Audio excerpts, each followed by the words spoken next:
Hey guys, Nick here, Velocity Trading. I'm going to be doing a recap today, just going over my two trades for the day, and show you how I profited during a slow time. It's been slow trading these past 2 weeks, and I've been still coming out green. So I want to show you guys what I'm looking for and how I'm doing this. So let me go over the trades for today. So the first trade we have on the day was excuse me, it wasn't the first trade, but let me go over it first because I'm on the stock at the moment, is SMSI. SMSI, guys, I did take a short on this today, and I'll let you guys know that this was not by no means an A plus setup at all. So you could see SMSI, had strong news on Friday. It had great earnings, I believe, on SMSI. Had good news.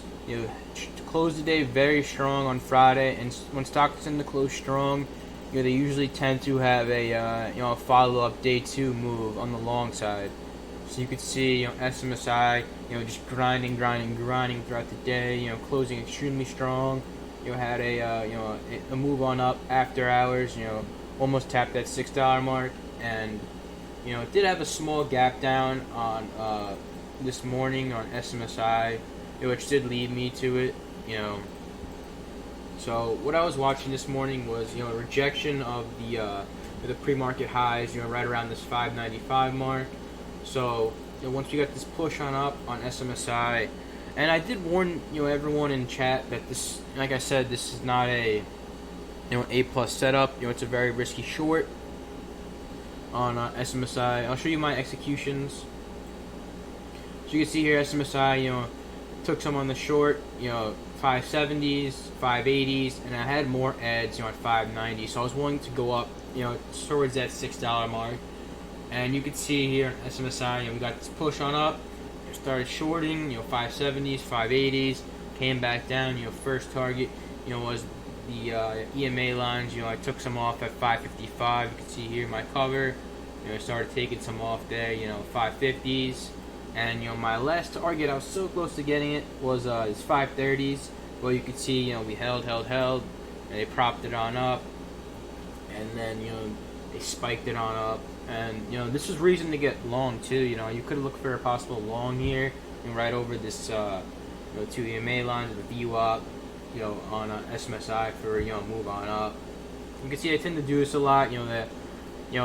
Usually it won't, sometimes you'll see it like this, but sometimes you'll see it, weak open, sideways action, they'll push it on up, then they'll just come below this VWAP mark, and then spike it on up. They kind of did this here, but they pulled it a little further, than tend to see, but they still trap some shorts here. They really squeeze them on out. You can see now we're fading a bit, but there's just been big orders on the bid side all morning on this SMSI trade.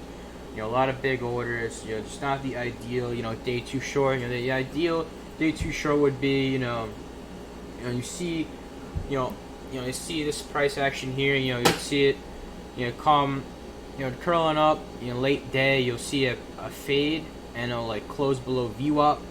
See like a late day fade, and then you'll see a gap down. A big gap down in pre-market.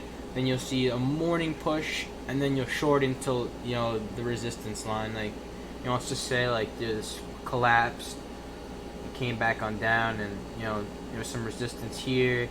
Push into that area.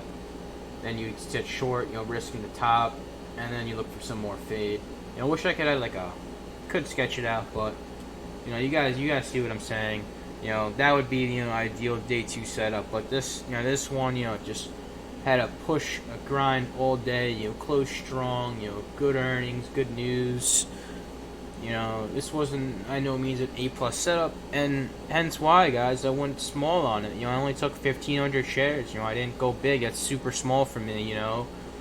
If this was an A plus setup, I would have loaded a ton more. But I knew that going into the trade. So it's always good to be aware of when your setups aren't A plus, or just the overall conditions are slow. It's you always got to be aware of what's going on in the market, and how your setup's looking, and you don't always have to take big size all the time, guys. Like You know, if it's not an A plus setup, you don't have an edge. You don't have the biggest edge. No reason to load up. So I'm pretty happy with this trade. I locked in some.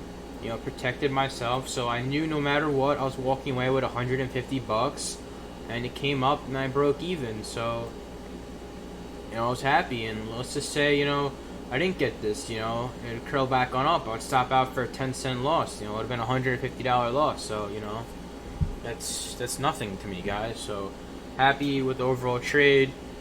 Went small, realized it wasn't an A plus, and I played it accordingly. And I knew beforehand. I even told you guys on the stream and in pre-market that this was not the best, day two short setup. So that's pretty much with the SMSI trade. Like I said, could have took a long here too. Not a strategy I tend to use. Very rarely I will look for a day two long. Very rarely, but this one I could see why. You could have longed it here. Off the pullback, you could have looked the long dips 570s here. Versus 550s, 560s. So I could see why you could have looked for a long, and like I said, the reasons why: good news, all-time highs, had a lot of bullish factors towards it. So that's pretty much it on the SMSI. Let me move on now. SIMT was my next trade. SIMT, this was also a trade that didn't work out, but I still came out in the green. Just because I had good risk management on on the overall trade. So let me show you real quick. Just give me 1 minute, guys. Pull up the chart on DOS. Alright, so I longed this pre-market. I had a 390 cost basis. Long some on the dips. Let me zoom in. It's kind of hard to see. So I started taking some long. 380s, 390s, and I got out 420s, and right when it cracked 4, I got the rest out. So that was the trade there. So go back to it. So you guys saw my executions and my reasons why I got long here on SINT. Was a recent reverse split, micro float stock, and overall the volume free market wasn't great. It was only doing like 20k bars. I like to see 40, 50k for a float in the price like this. But I saw 380. Came back here, so kept on holding that the 380s mark. So I took some long at 390 and 380s, risking, right below that 380 mark. So it's a super low risk trade and, a very high risk. It was a very low risk trade with a high reward.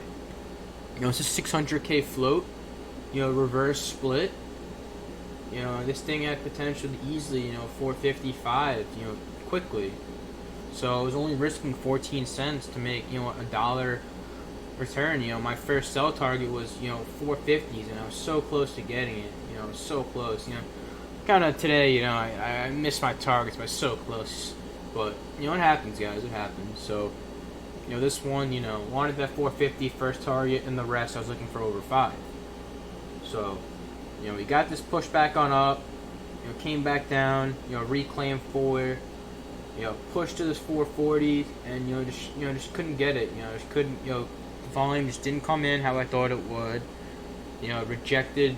Double top tier at this 440 mark, and came back down. And after I saw came back down, and then on the retest it failed pop. I started getting out. I got out 420s, and then I stopped out the rest below 4. So that was my my pre-market long on SINT. Was this an A plus setup? It wasn't my, like I said, it wasn't my ideal, pre-market long setup. It was kind of the same class as the SMSI. So it wasn't an A plus. I didn't go big on it. I think I had 2,000 shares. I was only risking 13 cents with a good reward. And like I said, selling some early on my first target, helped me again on this trade. That's why, I like to do that. I like the trail. So, once it hit 440s and I had that stuff move, I had a 420s trail, and so, I'd lock in some on SINT. So, that was that trade. You know, just some singles today. Small winners. You could see SMSI. Excuse me, SINT. You're getting the names confused, both with the S. SINT. It's kind of what we've been seeing, guys. The trend. Just a morning push, a stuff move, and then just a fade all day. I mean, that's what we've been seeing. On all these setups. So like I was saying in the stream, some guy asked, what have you been looking for lately? What have your been strategies that have been working in the summer? And intraday shorting has been working out pretty well on some of these top gainers. We've been seeing a lot of fading. Morning push stuff, and then it just can't reclaim.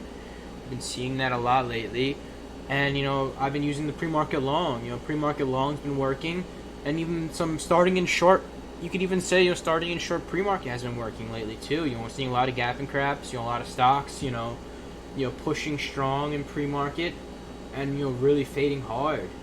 So, I've been leaning more towards the short side in this market, and that's how summers usually are. It's very tough from the long side. You see a lot of failed follow-through in the long side. So, I'm going to lead, more towards these shorts, until, market conditions change. Until we get that, that big 500, 600% runner. And, we get these sympathy plays and we get a lot of volume going, then, I'll look to, step up my size and look for more longs. So that's kind of my game plan going forward, until we get that, that supernova play. Then we'll see volume come back, and then I could, start hitting hard and stepping on my size and looking for more longs. But, for now, I got to be happy with these singles. I got to be happy, with these small winners. And, I just got to keep protecting my profits. It will get me by for the summer. And then, when times change, whether that's, next week, a month, who really knows. But, when that time comes, I'll be ready and I'll be carried over with these, these small gains and these small winners. So, yeah. Yeah, guys, I think that's going to be it for this recap. Live streams are back, every day now. I'll be live, on YouTube. Commentary starts like 9:05, 9:10, and we go to like 10:30, 11. Sometimes I'll stay later if I'm in a trade or there's a big runner. So, sure, check us out on YouTube, guys. Link will be down below in the description. And, catch us tomorrow. I'll see you guys tomorrow on the stream. Peace.